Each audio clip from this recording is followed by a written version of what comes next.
Now to an update on a story we told you about last week. The Lancaster Street Hill in Marietta will remain closed until at least next Monday. Over the weekends, crews worked 10 to 12-hour days and were able to get 60 feet of the new sewer line installed. Over the next 7 days, if crews continue to work without any interruptions, they should have roughly 160 feet of new sewer line put in.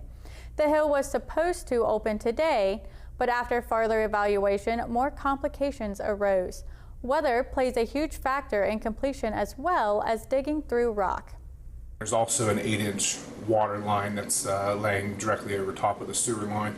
That was, when it was put in, it was backfilled with sand, so it continues to collapse into the hole. So with that being said, the excavation hole is 8 foot deep, so they are required to have safety boxes and trenching and shoring, and which then also takes time to move as we're moving down the line.